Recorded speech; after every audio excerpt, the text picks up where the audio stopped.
Ryan Reynolds here for, I guess, my 100th Mint commercial. No, don't. I mean, honestly, when I started this, I thought I only have to do like 4 of these. I mean, it's unlimited premium wireless for $15 a month. How are there still people paying 2 or 3 times that much? I'm sorry, I shouldn't be victim blaming here. Give it a try at mintmobile.com/save. Whenever you're ready. $45 upfront payment equivalent to $15 per month. New customers on first 3-month plan only. Taxes and fees extra. Speed slower above 40 gigabytes. See details. I've lived here 3 years, and I've already driven to LA more times than I can count. I'm normally efficient on this drive, like 1 stop at Eddie World, gas, bathroom, snacks that won't melt in my car. But what if I need a change in attitude? What if my route wasn't just a way to get from here to there, but the journey itself was the destination? Today on CityCast Las Vegas, I'm here with Hey Las Vegas newsletter editor Rob Kachelriess and my co-host Dayvid Figler. And these two well-traveled road warriors are going to answer all my questions about the mysteries of I-15, as well as let me in on some secrets that make the trip truly worthwhile. It's Monday, September 9th. I'm Sarah Lohman, and here's what Las Vegas is talking about.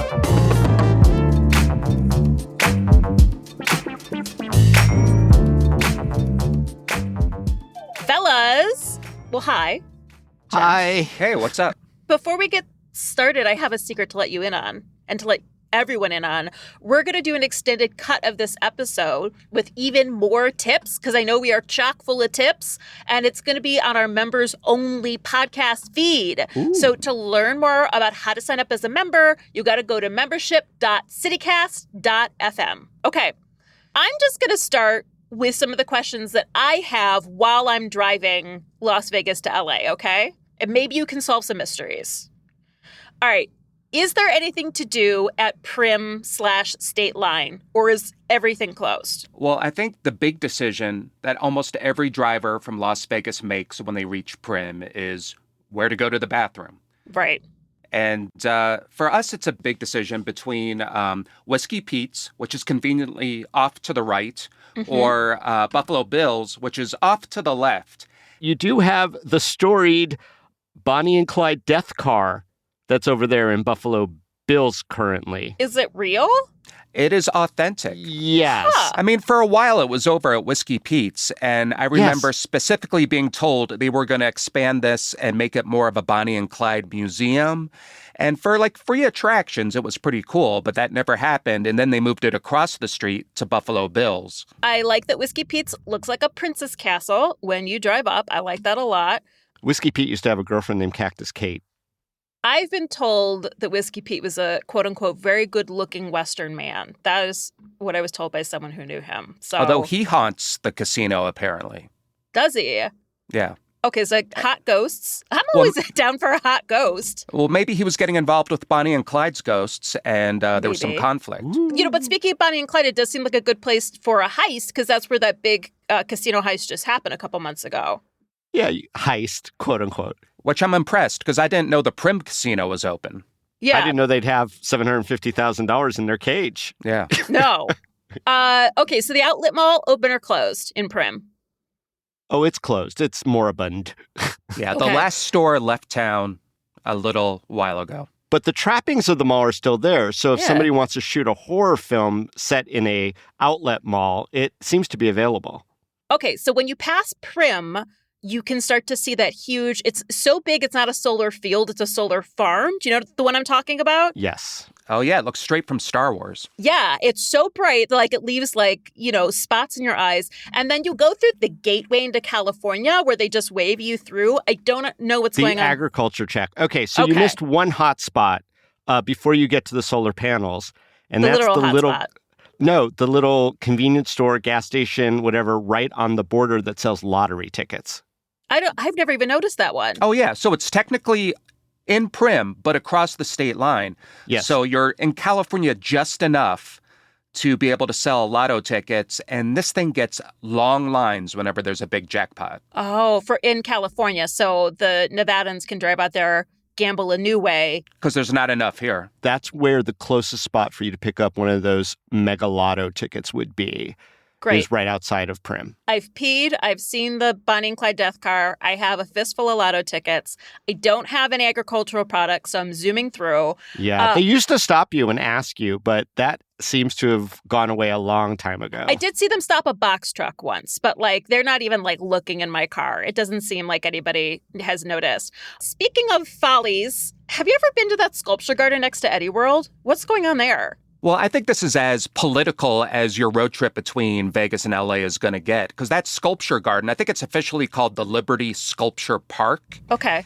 And it was built by this artist, this Chinese dissident who wanted to criticize everything that was going on back home in China. You have little art installations, like a recreation of the famous scene of a student standing up to a tank in Tiananmen Square. Yes, I've seen the tank, yes. There's a version of China's president with his skull replaced with a COVID protein spike for hair. So obviously there's a lot of political statements. And I think that last one I mentioned was actually burned down in a case that was considered arson, I think in 2021.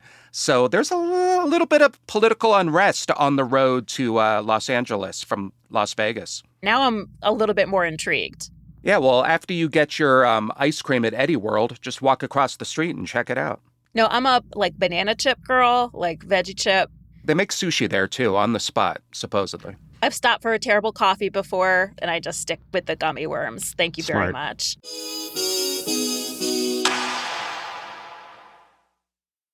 Hi, this is Dayvid, the CEO of CityCast. Do you ever find yourself holding back on travel because you're afraid of a language gap? Well, mind the gap no longer, as long as you have Babbel. Babbel is the science-backed language learning app. Its 10 minutes lessons are quick and handcrafted to get you talking your new language in 3 weeks. So I was reminded in the Olympics how much I love French. I had spoken French as a kid, but it has deteriorated to nothing. But I thought I would love to take a trip back to France with my girlfriend, but I'm embarrassed because my French is at 0.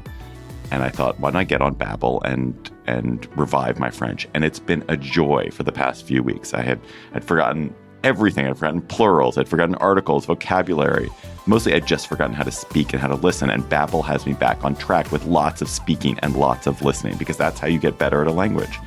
So I've been working on time, for example. And there's this way in French where when you say 2:45, you don't say 2:45, you say 3 o'clock minus 15.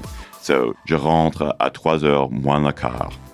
I'm coming back at 2:45. Anyway, it's so much fun to speak. And don't take my word for it. There's studies from Yale, from Michigan State University that prove that Babbel works. So here's a special limited time deal for CityCast listeners. Right now, get up to 60% off your Babbel subscription, but only for our listeners at babbel.com/citycast. Get up to 60% off at babbel.com/citycast. Spelled BABBEL.com/citycast. Rules and restrictions may apply. This episode is brought to you by Ring cameras and doorbells. A lot happens while you're away from home. That's why Ring makes it easy to check in from anywhere.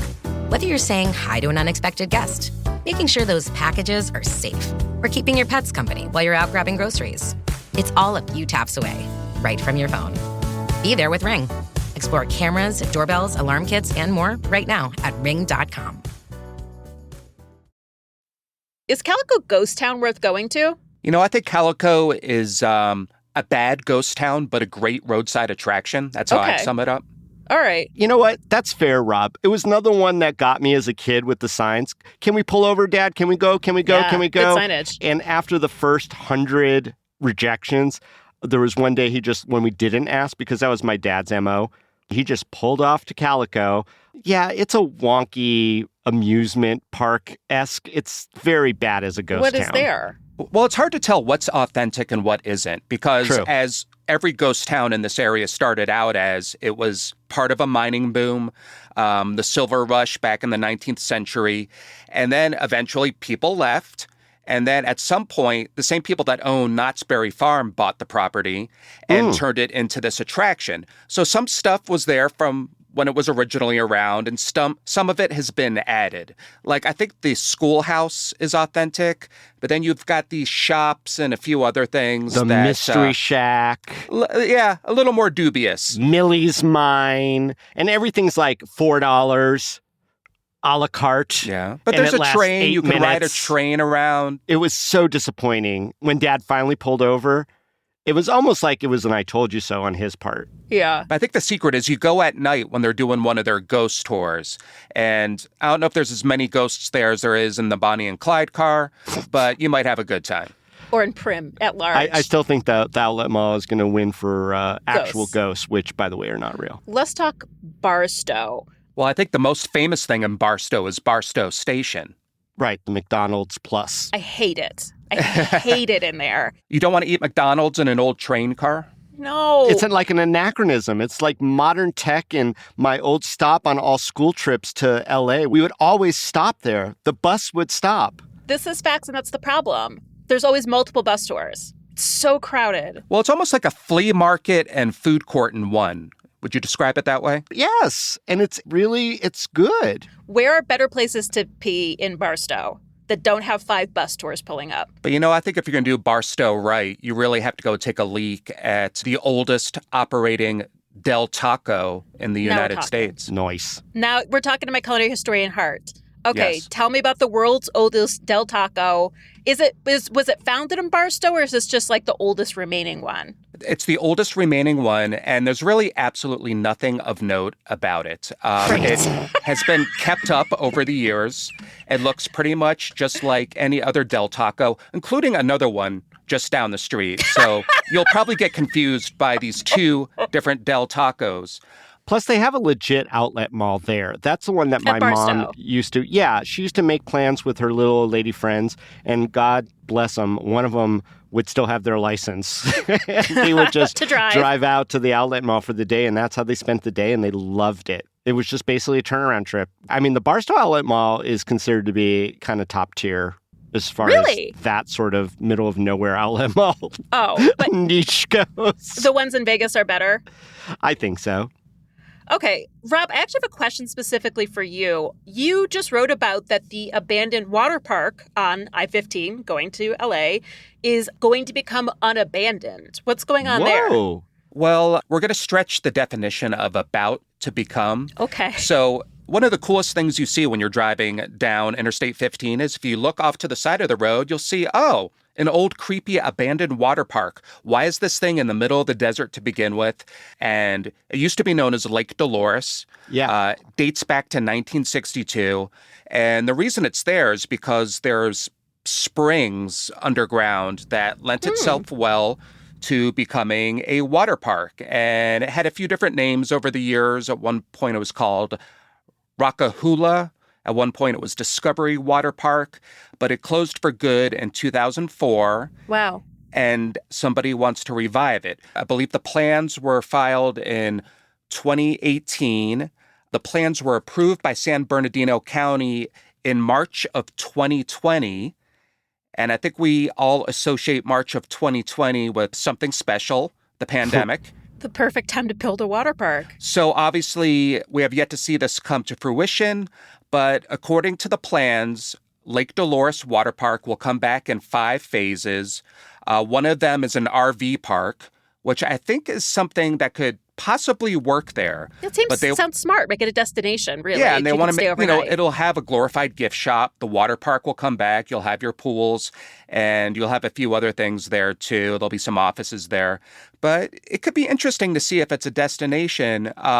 Fun fact, an very early version of the Electric Daisy Carnival was actually held at that water park. Very few people know about that. I only found this. about it when I was researching the history of EDC, and there's a little bit of scattered information about it, but it actually happened. Huh. Yeah. It was a spot that my dad never would stop at. Even when it was open. He's like, we have Wet and Wild at home, because it would have been the mid-'80s. Now we don't, but we have Bunga Bay. Now, not that I would recommend people do this, but it's most famous for now people pull off to the side of the road. The last time I was there was a little kind of hole in the fence around it, and people go in and do their urban exploration. They take really cool photos. Yeah. It's a total post-apocalyptic feel. And if you're into that, Lake Dolores is your jam.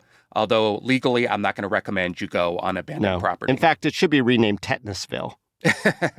If you keep the post-nuclear theme, it could become an attraction. Yeah, Just there's a lot of water. pointy things, a lot of pointy, rusty things there. Okay, we're recommending a lot of semi-legal things, I feel like. And also, there's a lot of confusion about what is open and is not, which is often very hard to tell on this drive.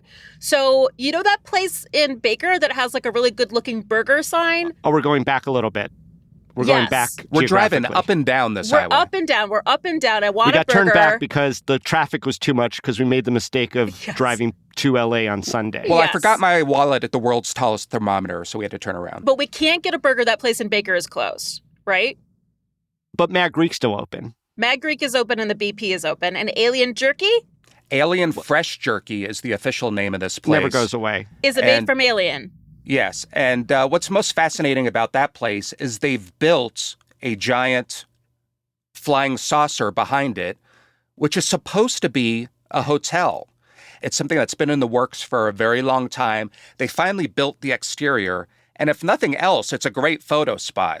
But whether they actually turn this into an actual destination where people are going to want to spend the night in Baker and nosh on jerky, that remains to be seen. Okay, on the return trip, on the right, you always see that big banner for date shakes. It's like on the side of a trailer. But then I look really hard and I don't see anywhere that seems to be selling date shakes. Where are the shakes? If I'm going to have a date shake, I'm going to go to the China Ranch Date Farm in Tacoma, which is a little north of Baker, but probably 2 out of the way while on a road trip between Vegas and LA. Yeah, that's the thing, Sarah. There's plenty of good road trips off the I-15, but it depends on how far off the path you want to go. And if you just want to get to Southern California in that, 4.5-hour window. So what are some of the real secrets and hacks about this drive that's going to make this trip amazing for me? Well, download your podcast ahead of time because you're going to lose reception. Yeah, I automatically download CityCast to catch up. Thank you. Yeah. And also have enough road snacks because, you're going to be paying premiums at the convenience stores along the way, which are all too happy to offer you up the lower caliber jerky. Oh my God! Once driving to Palm Springs, I spent $15 for a bag of M&Ms. It wasn't even the big bag; it was just the medium big bag. Surge pricing. Well, we talk a lot about signs that you see on the side of the road, and you're going to see a lot of signs for a place called Peggy Sue's 50s Diner. Yes. What I kind of like about that place is they have all these different rooms inside, and each one kind of has a different theme to it. And if you go all the way into the back, there's like this vintage pizza parlor back there. And what makes it even more weird is if you go out to the backyard, there's this whole yard of statues of dinosaurs, which is just weird and has nothing to do with the 1950s. But if you go back inside, there's a pizza parlor, and I like just ordering a pizza to go because there's nothing quite like eating a pizza while driving and just trying to pull that greasy slice out of a cardboard box. Here's one tip from executive producer Sonia Cho Swanson. You may have heard of her. So she has found out, you see a lot of Indian food places along this drive. That's because there's a growing number of Punjabi Sikh truck drivers that are driving that route back and forth. So these Punjabi rest stops are called dabas. And they have just incredible vegetarian Indian food because they're serving their own community in these spaces. I remember I stopped at a gas station once. I wish I remember where, and there's an Indian food restaurant there. And I was like, I bet that's delicious, but I felt intimidated. So Sonia says go. She especially recommends one just outside of Victorville. If you get stuck in traffic coming out of LA and you got to pee at Flavors of India and then eat some amazing Indian food. She recommends the chana masala and the garlic naan. Okay, this has been on the docket for a while, but now it's finally going to happen that Seven Magic Mountains is moving. It's going to Reno. The museum's taking it back is what's happening. And it's I hate really them. sad. Also because on that return trip, you sort of come around the curve and there it is. It's this shining beacon that says, I'm going to be home in 40 minutes or less. And it feels really good. And there's a roadside over there too in Good Springs at the Pioneer. We've talked about that. Yeah. What I liked about Seven Magic Mountains is it always looked like a hallucination out in the middle of the desert. I mean, especially the first time it showed up, you're just kind of like, what is that out there? And I think it's going to be kind of sad to see this thing disappear if the Nevada Museum of Art, which is based in Reno and commissioned the whole thing, actually takes it back. Well, because they see so many people are going there, and I think they see some commerce opportunities that are not being taken advantage of here, which I also was curious about. They could not necessarily charge people to go there, but they're not even selling merch. Well, you know what? The art museum must be full of money because they've set aside $500,000 to transport 7 Magic Mountains back from the Vegas area. Literal rocks. To the Reno area. You know what? Yeah. Give me $800. I will bring the whole thing up in a U-Haul rental. Or more, Terrible go to idea. the LVCVA and ask them to double it to keep it here, and then find a way to monetize a little bit with the merchandising. Merchandising would be good. I have gone on the Nevada Museum website and bought 7 Magic Mountain ornament for a Christmas tree. I bought earrings. Yeah, I think the LVCVA should sponsor 7 Magic Mountains just like they did with the Aces. Yes. Okay, so the Bright Line, in theory, is going to be built, a high-speed train connecting Las Vegas and LA, and in theory, it could make this route obsolete. So my question is, if that happens, and we're no longer driving this route because we're just zipping back and forth on the high-speed train, what will you miss the most? I mean, the thermometer. I love seeing the thermometer. What I'm going to truly miss the most if I can't do this road trip anymore is Eddie World and the video games that you play at the urinal where you can aim with your urine stream. Stop it. Are you making this up? No, he's not. I am not, but to be completely fair, the last time I was there, most of them were broken, if not all of them. I have never had my urine gamified. I can't tell if this is a conspiracy. No, Rob speaks the truth. And you know what? If Brightline wants my loyalty, they should have some video games that you control with a urine stream in first class of the Brightline train. Or in coach. You pay more to get away from that stuff? Yes, that's what I'm saying. I wish listeners could see my face right now. I am bamboozled. I'm shocked. I don't know if I'm jealous or horrified. This is what you're doing in there? Oh, yeah. You know what I really do miss is when you'd come home and you used to see the Luxor beam before you saw anything else. I know it's a publicly traded company. MGM Resorts doesn't want to spend that much on that electric bill like they used to, but that's something I miss. Wait, is that a scandal that they have been dimming the light to save dough? I'm going to say yes with 75% confidence. Y'all, I'm pulling this car over. This is enough. That's it. You guys stop fighting back there. I'm pulling this car over. I'm going to turn this car around. Now, that's something my dad said a lot. We're back home in Vegas, and honestly, I think I'm just going to stick to the route I went on before. But if I decide to go rummaging around at Tetanus Park, I will let you know. This has been one of the wildest conversations we've ever had. Jens, thank you. You're way more experienced in this than me. I did learn a lot, so I appreciate your knowledge. I feel like we filled up the tank with knowledge. I loved it.